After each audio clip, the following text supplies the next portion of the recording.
प्रभु का परमेश्वर का हम धन्यवाद करते हैं। इस शाम के समय में एक बार फिर से मौका दिया, हम प्रभु के वचन को थोड़ी देर मनन करेंगे, सीखेंगे। तो नीति वचन 25 का 17, नीति वचन 25 का 17, अपने पड़ोसी के घर में बारंबार जाने से अपने पांव को रोक, ऐसा ना हो कि वह खिन्न होकर घृणा करने लगे। हाँ, इधर समझ में आया प्रभु का वचन क्या बता रहा है? अपने पड़ोसी के घर में बारंबार जाने से अपने पांव को रोक। प्रभु का वचन क्या कह रहा है? जो हमारे ये पैर है ना, हाँ, मतलब बार बार अपने पड़ोसी के घर में बार बार इन पांव को जाने से रोक, ऐसा ना हो कि वो खिन्न होकर तुझसे घृणा करने लगे। अब समझ में आया क्या? तो इधर ध्यान देना, खिन्न होकर मतलब इरिटेट होकर। तो प्रभु का वचन बता रहा, बार बार किसी के घर जब जाते हैं तो क्या होता है? इज्जत घटती है। आपने देखा होगा बहुत सारे लोग, खासकर जिनके पास कोई काम धंधा नहीं होता है, जिनके पास टाइम ही टाइम होता है, टाइम कटता नहीं है, तो वो कहीं इस थोड़ा यहाँ बैठे, थोड़ा वहां बैठे, थोड़ा उनके पास बैठे, थोड़ा उनके पास बैठे। 3-4 पड़ोसी जो उनके हैं, उन सब पड़ोसियों के यहाँ बारी बारी हो आते हैं। या काम दाम नहीं है तो कभी इस रिश्तेदारी में घूम रहे, कभी उस रिश्तेदारी में घूम रहे, कभी उस रिश्तेदारी में घूम रहे, है ना? तो प्रभु का वचन बता रहा, बार बार जब हम कहीं भी बार बार जाएंगे, किसी के भी घर में बार बार जाएंगे, तो हमारी क्या, हमको इज्जत नहीं मिलेगी। क्या नहीं मिलेगा? फिर हमें लोग वैल्यू नहीं देंगे और हमसे उनको घृणा, इरिटेट हो जाएंगे और धीरे धीरे करके हम उनकी नजर में गिर जाएंगे। तो कभी भी हमें, चाहे कोई रिश्तेदारी हो, चाहे पड़ोसी का घर हो, चाहे दोस्त का घर हो, ये नहीं कि जब देखो तब उन्हीं के घर खड़े, या जब देखो तब चौराहे पर खड़े। चौराहे पर भी नहीं खड़े होना है, नहीं तो लोग बोलेंगे ये लो स्टैंडर्ड के लोग हैं। चौराहे पर कौन लोग खड़े होते हैं? जो लो स्टैंडर्ड के लोग होते हैं। चौराहे पर कौन खड़े होते हैं? जिनके पास काम होता है वो खड़े होंगे। निठल्ले और निकम्मे लोग चौराहे पर खड़े मिलेंगे आपको। हो हल्ला, बहन बेटियां जो कोई निकली उसको देखेंगे, छेड़ेंगे, बोलेंगे, कमेंट करेंगे, है ना?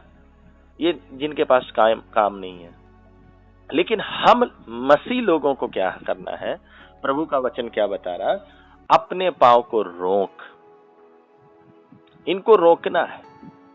हमें किसी के घर, कोई भी रिश्तेदारी में बार बार नहीं जाना। हाँ, कोई रिश्तेदारी, कोई घर है, ठीक है, कभी चले गए, कोई दिक्कत नहीं, लेकिन रोज खड़े, रोज खड़े, रोज खड़े, फिर तो वो बैठने के लिए भी नहीं पूछेंगे, फिर तो वो बैठने के लिए भी नहीं पूछेंगे। तो हमें उस समय का क्या करना चाहिए? वो तो निठल्ले और निकम्मे लोग हैं जो ऐसा कर रहे हैं, लेकिन हम मसीही लोगों को कोई निठल्ले निकम्मे नहीं। हमारे पास बहुत काम है। अगर जैसे ही काम खत्म हो गया, पढ़ाई खत्म हो गई, तुरंत हम अपना क्या कर सकते हैं? प्रार्थना कर सकते हैं, वचन लेकर बैठ सकते हैं थोड़ी देर के लिए। हम अपना प्रभु के वचन पर मनन कर सकते हैं, प्रभु के बारे में बातचीत कर सकते हैं। ये भी नहीं जब देखो तब मोबाइल लेकर बैठ गए, या जब देखो तब टीवी लेकर बैठ गए। टीवी मोबाइल नहीं, टीवी और मोबाइल भी ज्यादा, टीवी ज्यादा मोबाइल, ऐसे कभी न्यूज देख लिया, कभी कुछ, ये भी कौन शैतान के बंदे होते हैं, ज्यादा मोबाइल का फालतू की। हाँ, प्रभु का वचन आप सीख रहे हो, कोई दिक्कत नहीं, वो भी वचन सीख रहे हो, एक चला लिया, ये नहीं कि कानों की खुजली मिटाने के लिए कभी इसका कभी उसका। देखा होगा बहुत सारे लोग, आज व्हाट्सएप पर देखता हूं तो इतने लोगों के आ रहे हैं, समझ में नहीं आता किसका सुना जाए, और लोग कानों की खुजली मिटाने के लिए कभी इसका कभी उसका कभी उसका सुनते रहते हैं। जिसका भी सुने उसका कम से कम 2-3 महीना एक बार सुने, और उसके बाद दूसरे किसी का सुने। नहीं तो समझ में नहीं आएगा। तो हम अपने वापस आएंगे। हमें जैसे ही टाइम मिले हमें क्या करना चाहिए? प्रभु के चरणों में जाने की जरूरत है। ये नहीं कि जब देखो जैसे टाइम काम से मिला, पढ़ाई से मिला तो कहाँ चले गए? पड़ोस में चले गए, गेट पर खड़े हो गए, छत पे खड़े हो गए। ये नहीं समझ में आ रहा। ये नहीं कि मोबाइल लेके बैठ गए, टीवी लेकर बैठ गए, नहीं। हम कभी ऐसे न्यूज देख लिया, कुछ ऐसे कोई वो अलग स्थिति है। बाकी प्रभु को मोबाइल में देख रहे तो प्रभु का वचन देख रहे, लेकिन जिसका देख रहे एक तरफ से देख रहे। तो बार बार क्या नहीं करना है, किसी के घर में हमें नहीं जाना, वरना इससे इज्जत घटेगी। फिर लोग आपको बोलेंगे ऐसे ही लोग हैं, खाली हैं, इरिटेट हो जाएंगे, गेट नहीं खोलेंगे, आपसे कतराना शुरू कर देंगे। आपका फोन, आप बार बार किसी को फोन भी नहीं करना है, बार बार किसी को क्या भी नहीं करना, फोन भी करना ठीक नहीं। कई लोग क्या है, खाना खाया, अच्छा आ गए, अच्छा जाऊं कि नहीं? भाई कोई विशेष कामों के लिए फोन दिया गया है, कोई विशेष कामों के लिए। ये नहीं कि अब मैं क्या वो बातें बोलूं, है?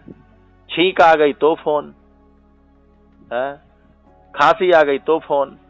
कई लोग खाली का वो करते हैं टाइम, दूसरों का भी। अपना तो अपने आप तो निठल्ले और निकम्मे हैं, लेकिन दूसरों का भी क्या करते हैं? टाइम बर्बाद करते हैं। किसी को खाली यूं ही मैसेज करे चले जा रहे हैं। कोई काम विशेष बात है तो करो, ठीक है।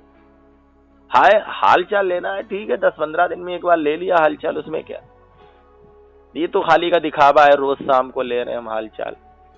कौन लेता है किसका रोज? 2-4 दिन लेंगे, रोज लेंगे, लेकिन बरसों लेना है तो 10वें दिन ऐसे करके। तो बार बार किसी के हमें घर नहीं जाना चाहिए।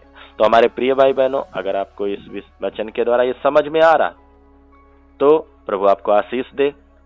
प्रभु का वचन बता रहा है हमें किसी के घर कोई ऐसे काम ना करे कि कोई हमसे इरिटेट हो जाए, हमसे उकता जाए और खिन्न हो जाए और घृणा करने लगे। आदर करने की बजाय क्या करे, हमसे फिर बोलना ही पड़े। इसलिए प्रभु आपको आशीष दे। आज से हम लोग आइए प्रार्थना करें, ऐसे काम ना करें। स्वर्गीय पिता, जो वचन सीखा 100 गुना फल लेकर आए। प्रभु जी, हमारे जितने भी भाई बहन इस वचन को सुन रहे, प्रभु जी आज से वो जब भी किसी के घर बार बार जाए तो उन्हें ये वचन याद रहे। सारी बातों में आदर महिमा आपको मिले, समझ बुद्धि सबको मिले। प्रभु परमेश्वर, आज शाम के समय एक एक को आपके हाथ में देते हैं। सब कुछ प्रार्थना यीशु मसीह के नाम से मांगते हैं, आमीन।